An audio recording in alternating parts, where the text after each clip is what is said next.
Chegou mais uma sexta-feira, o programa que muitos esperam para terminar bem a semana, Sammy Boy. Sexta é aquele dia que o Google nos liga falando: vocês estão quebrando a internet, é muito acesso. Outros youtubers choram porque sextou, Doi. E para os nossos internautas, para os nossos seguidores, para os nossos inscritos saberem o tema do nosso Tira-Tema de hoje, nos diga o que vamos abordar, meu caro Sammy. Hoje vamos responder algumas dúvidas sobre o direito de subscrição, onde vivem, do que se alimentam, brincadeira, o que ele é, como funcionam, se todo mundo tem esse direito. Pois é, e claro que temos o Invest Cult, como toda sexta-feira, onde o Sammy destila todo aquele conhecimento, aquele papiro que ele abre assim, uma longa lista o currículo Lattes. Eu tava muitas pensando, certificações. Você sabe porque não pode fazer um filme só sobre números? Não pode? Não seria uma boa ideia, na verdade. Por quê? Porque é uma matemática. Carlos Alberto, porra da vinheta.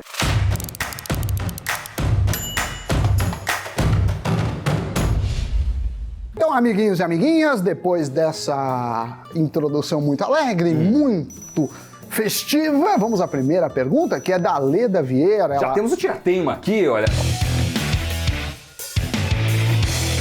Mudou o ano, vamos mudar também aqui, falar com a nossa equipe, para ter as outras animações, quem sabe. Então ela fala: olá, vocês poderiam falar sobre direito de subscrição? O que é exatamente, senhor Doni? Vamos lá então, querida Leda, olha só. O direito de subscrição é quando uma empresa resolve aumentar o seu capital e emitir novas ações. Ela dá aos seus acionistas a preferência na compra dos novos papéis. Isso é o que chamamos de subscrição. Mas a subscrição não é um caso isolado das ações. Ela também pode acontecer com os fundos imobiliários. Em muitos casos, a subscrição pode até ser negociada com um valor menor do que o oferecido ao mercado.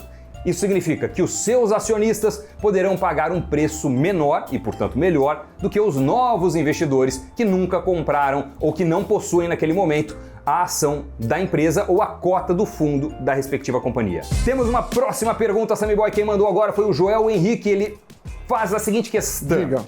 Como funciona a subscrição e qual é a vantagem dela? Então, a ideia do direito de subscrição é permitir que o acionista ou cotista consiga manter um nível de participação no negócio mesmo depois do aumento de capital da empresa. Vamos supor que uma empresa emitiu 10 mil ações inicialmente e que você comprou 1.000 delas. Nesse caso, você tem 10% do negócio. Contudo, depois de um tempo, a empresa resolveu emitir mais 5.000 ações novas para levantar recursos.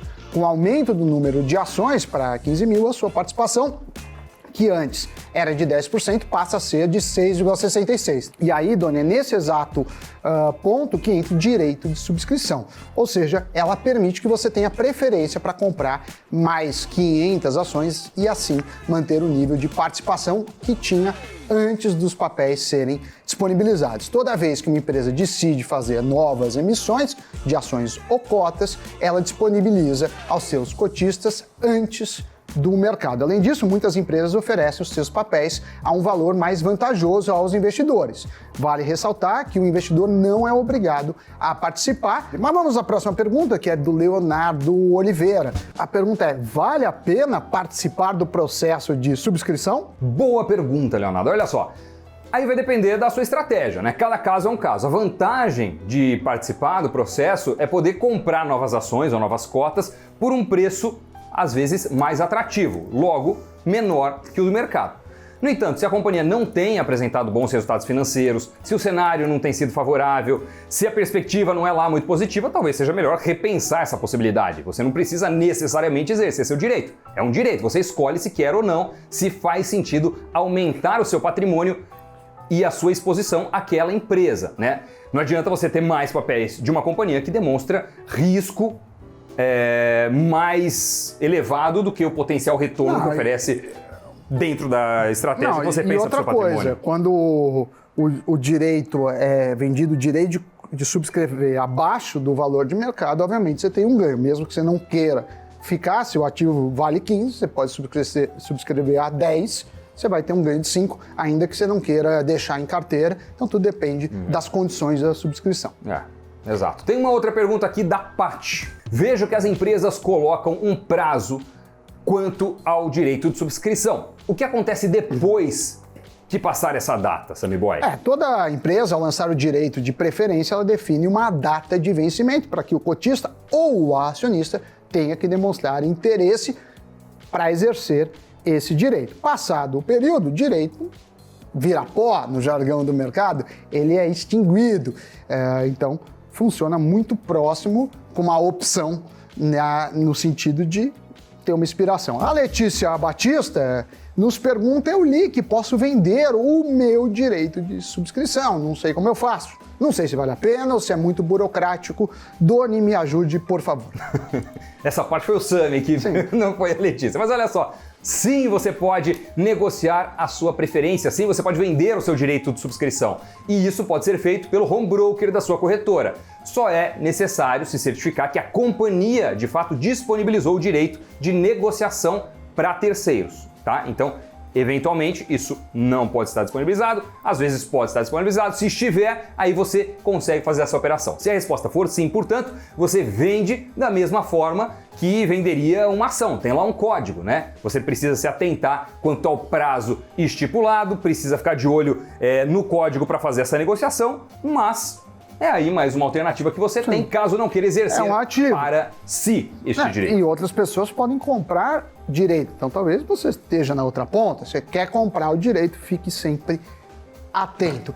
Também chegou a hora, que a gente faz sempre sexta, que é ler os comentários dos nossos amiguinhos, das nossas amiguinhas, na semana que passou. Vamos pegar aqui os que foram pincelados pela nossa querida editora Janaína. Muito bem. Sabe que um dos programas que teve maior repercussão... Sim, programa fúnebre. Programa fúnebre. Fúnebre. Foi. A respeito do que Homens acontece... de preto, fúnebre. Foi. O que acontece com os investimentos quando o investidor morre. Esse foi um dos programas mais comentados. Sim. Teve uma repercussão muito interessante, porque realmente é um tema pouco abordado, né? E deveria, porque só temos duas certezas na vida: impostos e a morte. Pois é. E a Patrícia Iral comenta o seguinte: parabéns por abordarem esse assunto. De fato, nenhum canal produziu um conteúdo semelhante como feito por vocês. Valeu! Já a Milena Lopes disse: maravilhosa discussão, realmente não vemos análise sobre isso. Planejamento sucessório faz parte do financeiro. A Rosimeire Gomes diz o seguinte: Sammy, ouvi falar que você tocava violão nas aulas da faculdade para descontrair. Fica aí uma sugestão de dar uma canja para nós às sextas-feiras. Na verdade, isso? não. Baseado em fatos reais? Não é o que acontece. Você sabe, eu fiz faculdade de música depois de velho, mas piano, eu só sei tocar piano. Conservatório? Não. Eu fiz faculdade, bacharelado... De música? E completou? Completei, depois de velho, faz uns 3 anos, tenho diploma, eu sou bacharel em música pela Santa Marcelina, aqui de São Paulo, em piano popular, não é piano erudito, não toco muito bem, muito difícil praticar, mas gosto muito de música. Então... Quais são seus compositores prediletos? Eu gosto de jazz, brasileiros eu gosto do João Donato, gosto do Jobim, gosto do Pixinguinha. E gosto de várias coisas. Quem sabe Toca um dia. Strauss? Não, já toquei. Strauss não é um dos mais difíceis. Chopin é difícil. Já toquei uma outra peça muito difícil. Vamos lá. O Felipe França fala: vocês poderiam fazer um programa sobre finanças comportamentais apresentando heurísticas do investidor daquela maneira interessante que o Sammy faz. Fica a dica aí. Mas que comentário que eu fiz mais já na TV. rebuscado. A gente está olhando esse tema com muito carinho.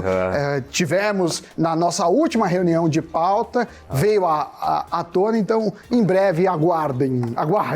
Muito bem. Heurística. Quer esclarecer? Sabe, Não, você que é um catedrático, esclarecer a heurística. Isso são os vieses, talvez são as irracionalidades que passam na cabeça do... Tempo esgotado. Do investidor, vamos lá. Vamos agora conhecer qual é a dica de hoje do nosso InvestiCult. Pode rodar a vinheta.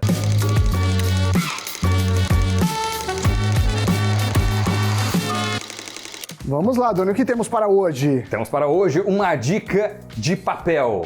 De papel. Você não precisa... A Casa de Papel. La Casa de Papel. Não precisa necessariamente ler no papel. No papel, pode ler em algum... E-reader. Mas é um livro fininho, então dá para ler em minutos. Minutos?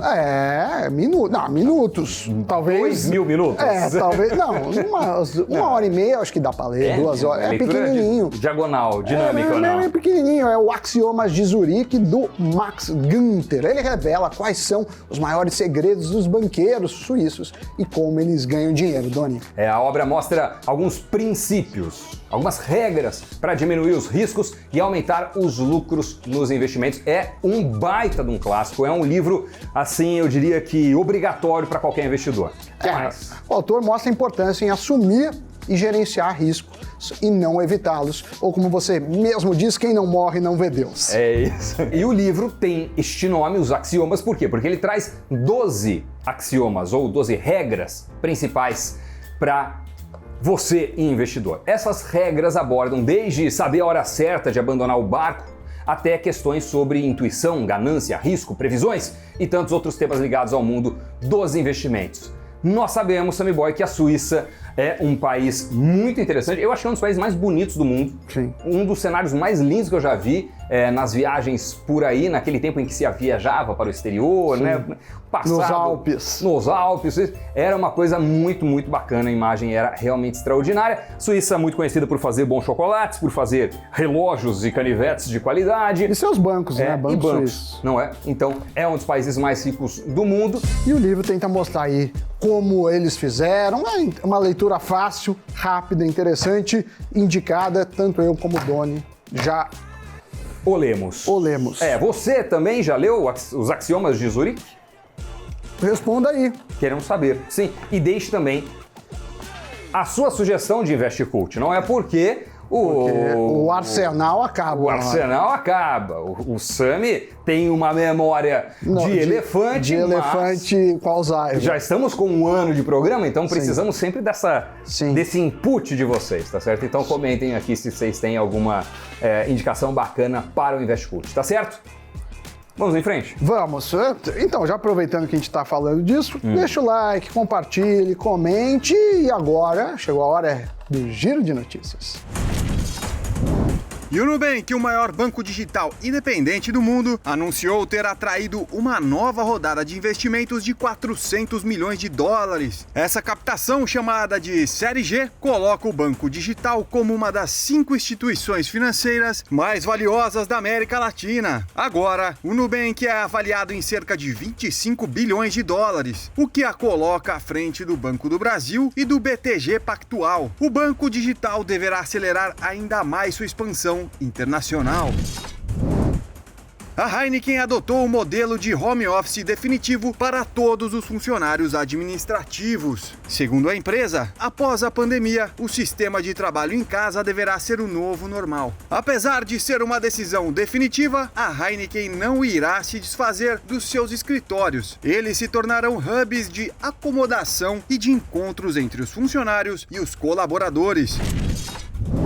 E a Comissão de Vacinação Alemã afirmou que recomenda a vacina contra a Covid-19 da AstraZeneca apenas para pessoas com menos de 65 anos. Segundo a comissão, ainda não há dados suficientes que comprovem a eficácia em idosos acima dessa faixa etária. De acordo com a AstraZeneca, a vacina tem 70% de eficácia, contra 70% da Pfizer e Moderna. Esse resultado foi validado pela revista científica The Lancet.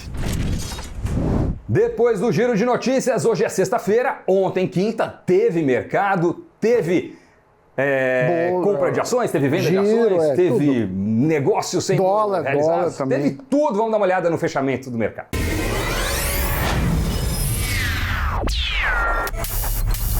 A bolsa fechou em alta, quebrando uma sequência de 6 quedas consecutivas. O Ibovespa subiu 2,59% aos 118.883 pontos. O movimento de alta da B3 ganhou força apoiado em ações de bancos, Petrobras, construtoras, siderúrgicas e varejistas, além de disparadas pontuais como de IRB Brasil. Um grupo de investidores brasileiros se reuniu em um grupo de Telegram para tentar inflar as ações da resseguradora. Eles buscam replicar o fenômeno da varejista de jogos GameStop. As maiores altas do dia foram de IRB Brasil, BTG Pactual e Via Varejo. Já as maiores baixas foram lideradas por Bradespar, Cielo e VEG. Já o dólar fechou negociado a R$ 5,43, subindo 0,52%. É isso aí. É isso aí, bichão, como diria Emílio, seu chapa. Meu chefe. E é isso. Vambora, simbora. Sextou. Tchau.